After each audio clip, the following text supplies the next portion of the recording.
the last chapter we're going to be doing, which is on matrices. And matrices are a way to organize data so that you can take that data and you can add it, you can subtract it, which will be, so today we are going to be basically displaying data into matrices, adding it, subtracting it, and doing some basic multiplication, what we call scalar multiplication, where we're just going to multiply a constant by all the numbers in the data, or in the matrix. And then later on, tomorrow we'll be working on multiplying matrices. And then we're going to be doing, we're actually going to learn how to solve systems of equations with matrices, a couple different ways. And so makes solving them much easier than even elimination or substitution if you can set them up correctly.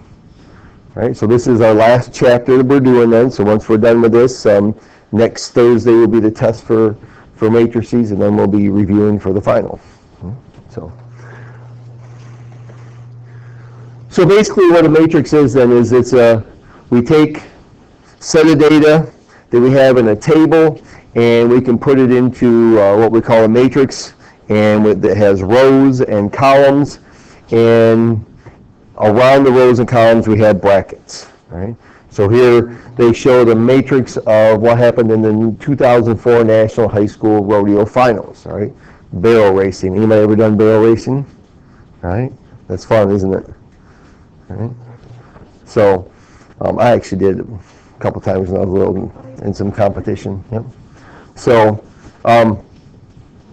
there are dimensions of a matrix are m by n, where m stands for the number of rows and n is the number of columns. All right, so when we look at a matrix, we look at it by rows and columns. So when we identify it by its size. The letter that we give it so like we will call that matrix A because we say A equals, and then we'll say that A is in this case a 2 by 3 matrix because it has 2 rows and 3 columns. Each spot in that matrix is called an entry, right? And we can define an entry by its address, and the address is also defined by rows and columns. So for instance, the entry down here is 16.206. They call that A21, and the 21 is, so notice that they use a capital letter to represent the matrix, but when we're talking about the address, we're using a lowercase letter and a subscript variable. So this A sub 21 in this case refers to row 2, column 1. So whenever we look at the address of a matrix, the first number represents the row and the second number represents the column for that item. All right, so we have the dimensions, row by column. Each number in there is an entry, and then we have the address for them. Right? So here we have the prices for different sandwiches at probably a sub shop or a sandwich shop. Right? So it tells that they have roast beef, turkey, tuna, and the price of 6-inch and the price of 9-inch subs. Right? So we set them up in a matrix. We just put the numbers in as the rows and columns that they have here. Right? So we'll enter the 6-inch sub prices will go in the first column, and the 9-inch sub prices will go in the second column. So we say, okay, this is going to be matrix P. So we put brackets. So if you're writing this on notebook paper helps really well to set up your bracket as far as it works well with your the left side. So whenever I'm making these, the first thing I'll do is I will just do my left side bracket for how many rows I need.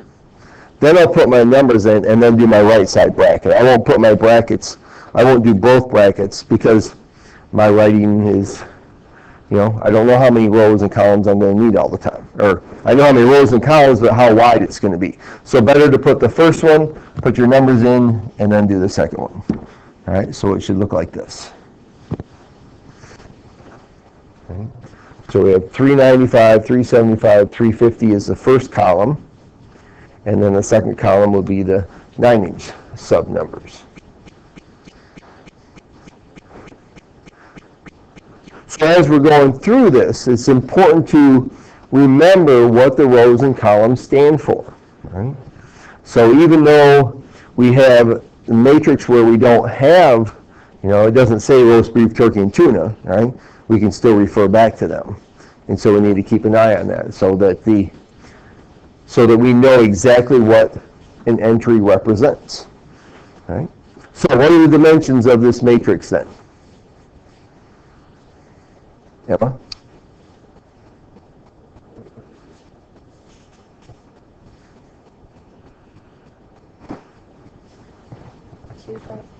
You tried, good try. This is it's rows by columns, okay? So there are 3 rows, 2 columns. So we call this a 3 by 2 matrix. So the size of the matrix is always number of rows by number of columns. So this is a 3 by 2. All right. Letter C says, what is the entry at P32? Oh, and there they use the capital letters. So I guess it really doesn't matter whether you use capital letters or lowercase letters. So it says P32, and what does it represent? Okay, so P32, that means row 3, column 2, right? The first number is a row, second number is a column. So that would be this number here, 5.25.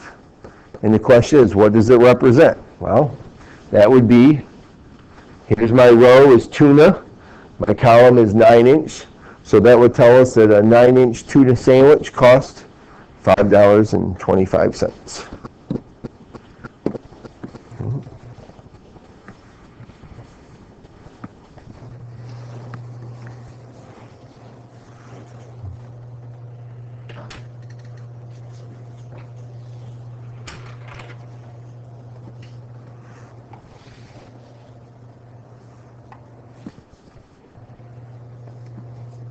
All right, letter D.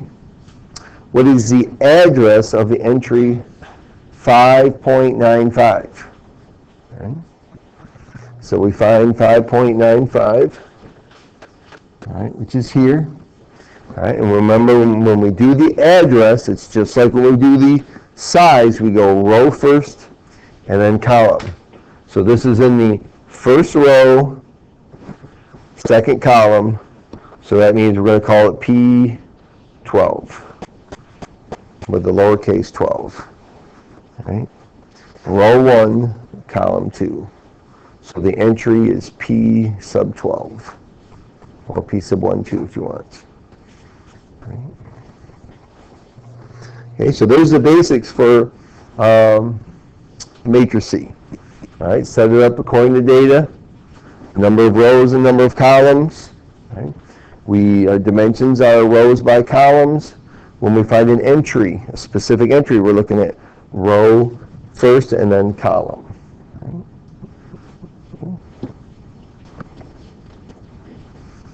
All right. Now, when you are adding and subtracting matrices, lots of times that we want to put numbers together or 2 matrices together to form like specific prices and things like that, or totaling prices. But when you are adding them, the size of the matrices must be the same. All right? So if I have a 2 by 3 matrix, I can only add a 2 by 3 matrix to that, or subtract a 2 by 3 matrix from that. If the size of the matrices are different, you cannot add them. All right? So to add or subtract, they have to have the same dimensions. And the reason for that is because we're going to add corresponding entries or subtract corresponding entries. And so if the matrices are different sizes, then you're going to have some entries that don't have corresponding ones in the other matrix. Right? So to add or subtract, the matrices must be the same. Right? And then all we do is add the corresponding entries. Right? So if they have the same address, we can add them together. If they don't, then we cannot. All right? So here we have four matrices, W, X, Y, and Z. And they want us to add or subtract them if it's possible.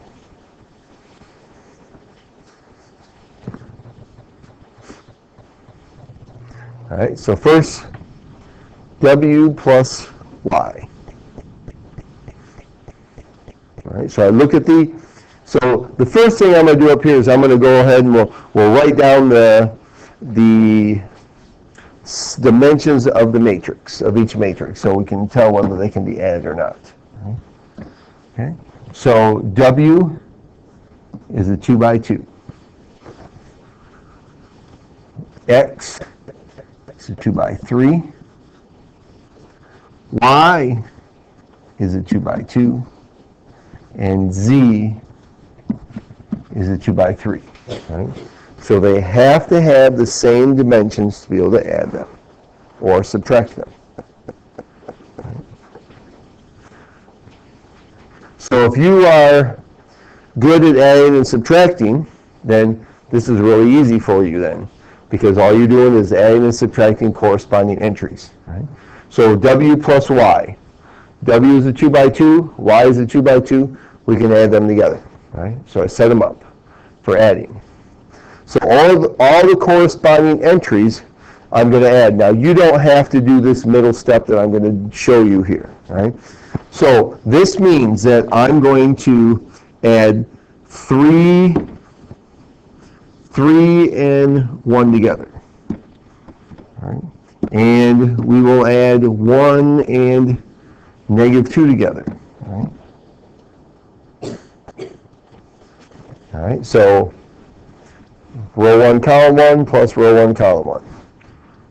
Row 2, column 1 plus row 2, column 1. All right, and the same with the other ones. All right, -2 plus 4. 0 plus 3. So we're adding the corresponding entries together. Okay? And so this is just your simple arithmetic. When we add them, we get a new 2 by 2 matrix. So when you add and subtract, they have to be the same size, and your answer is going to be the same size.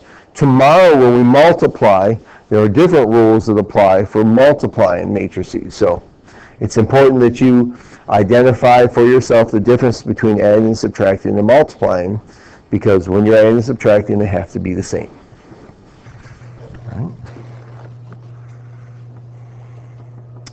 All right, X minus Z. All right, so first of all, we check the entries, right, or their size. These are both 2 by 3 matrices. So then to subtract, so I can subtract them. So to subtract them, I just subtract the corresponding entries. All right, so you go ahead and do that. Okay, so we subtract the corresponding entries. All right, so here's the work that you would do. All right, and then when we do that, we get 2, 9, -1, 4, 1, -5. All right. Letter C, adding X plus Y together. All right, so if we look at the dimensions of X and Y, X is a 2 by 3, Y is a 2 by 2, so we can't combine them. Okay, we cannot add or subtract them because they are different dimensions. Okay. So adding and subtracting, just like you normally would add and subtract, but we do it with corresponding entries in matrices. Okay. All right. Your multiplication is repeated addition. The same is true for matrices, right? So if we add matrix E and itself, well, that's the same as multiplying by 2. And so if we're multiplying by a constant, then we just call that scalar multiplication, or we can multiply a matrix by a number called a scalar. Right? And when we're done, we have a scalar product. Right? So if I have a number out front multiplied by a matrix, then that just means we're going to multiply each entry by that number.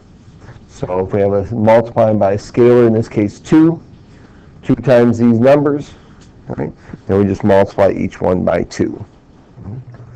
So here we have a company that is selling t-shirts and sweatshirts. So they want us to use a scalar product to find the prices if a 10% discount is applied to the prices above. Right? So, right, let's set it up as a matrix then. Right? So we're going to have a matrix, and this matrix is going to have 4 rows and 2 columns.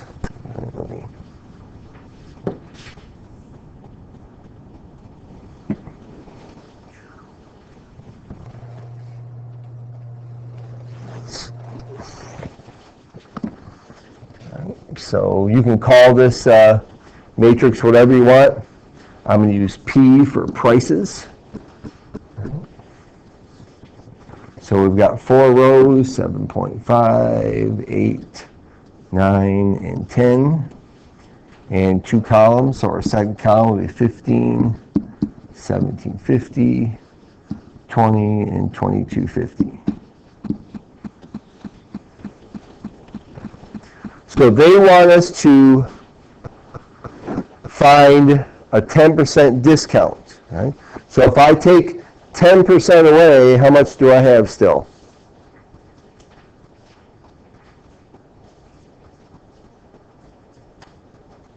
Zoe? 90%.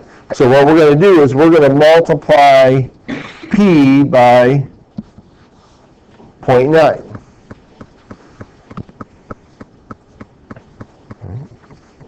So we're going to take and do 0.9 times this matrix here.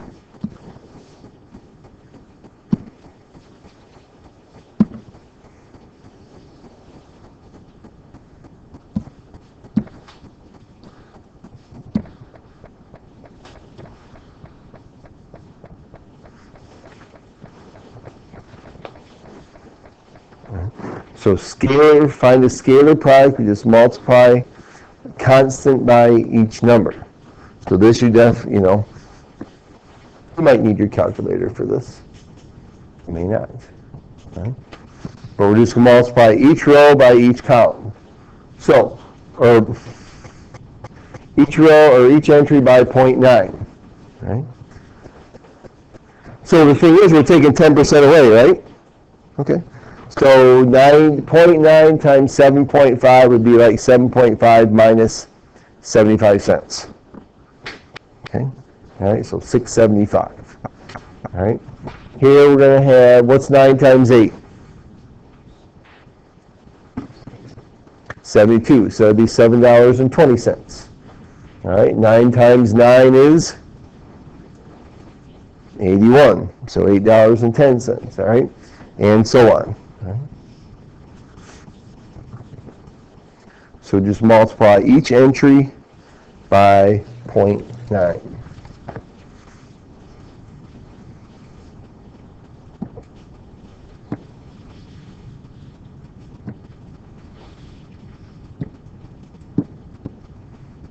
Okay. So 675, 720, 810, and $9. And then 1350. $15.75, $18, and $20.25.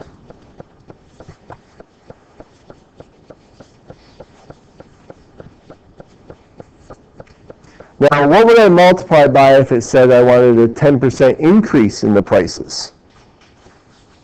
What would we multiply by then, Emma? Well, if a 10% discount, we multiply by 90%. If we have a 10% increase, what would we multiply by then? Ooh, good question, huh? Ellie? 1.1. Okay, so a 10% increase, we add that. You start with 100%. Okay, is the way it works. If we have a discount, then we take that percent away from the 100%, and that's how much we have. So if I had a 25% discount, then that means I would multiply my prices by 75 cents, or 75%, 0.75. Right? If I have a 25% increase in the price, then I would multiply by 1.25. All right, so you start with 100. If it's a decrease, you subtract it from 100. If it's an increase, you add it to 100. Okay. If it was a 150% increase, all right, somebody really wants to make some money, which there was a guy who, anybody have to use an EpiPen? All right, the manufacturer of the EpiPens, he increased the price of them. It was like 500% or more. I can't remember, but it was a ridiculous amount. All right. So that means that you basically have to add 600, you have to multiply by 600% in that case, because you have your original 100% plus the 500% increase on it. So you got to remember that. I start with 100, I add if it's an increase, I subtract if it's a decrease then.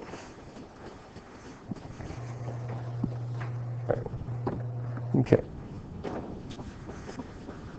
All right, simplifying matrix expressions. All right, so here we're getting a little bit more. Here we're going to multiply by a scalar and add or subtract. Okay. So first of all, write down the three matrices so you have them on your paper. All right, P, Q, and R. And you might want to put above them the size of the matrix, all right, because size matters here.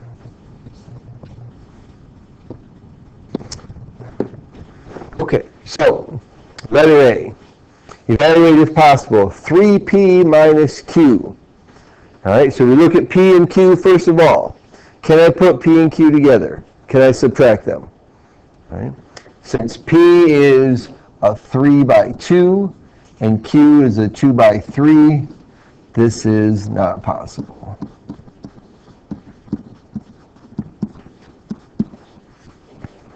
Because they do not have the same dimensions.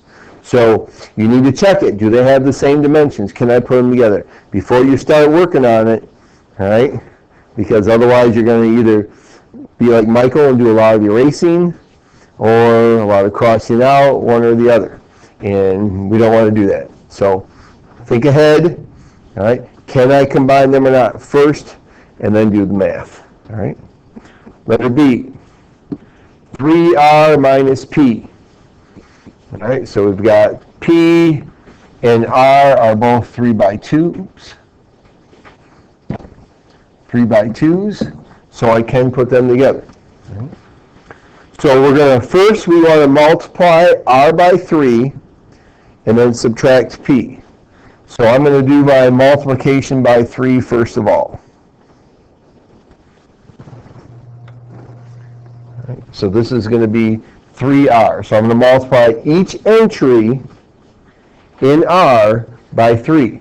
So that becomes 3, 12, negative 6, 9, 0, and 12.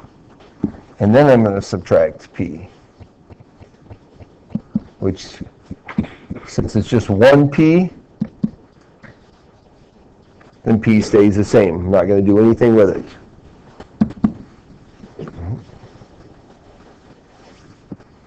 So we just take the corresponding entries then and subtract them. 3 minus 3 is 0. 12 minus a negative 2, be 12 plus 2 is 14. Negative 6 minus 1, negative 7. 9 minus 0 is 9. 0 minus 2 is negative 2. And 12 minus a negative 1 is 13. And that would be 3R minus P. Okay. So when you're doing these, do the scalar, find the scalar product first, right? Whether it's the first one or the second one, always do the scalar product first, all right, and then combine them with the sign of adding or subtracting. All right, any questions on any of them?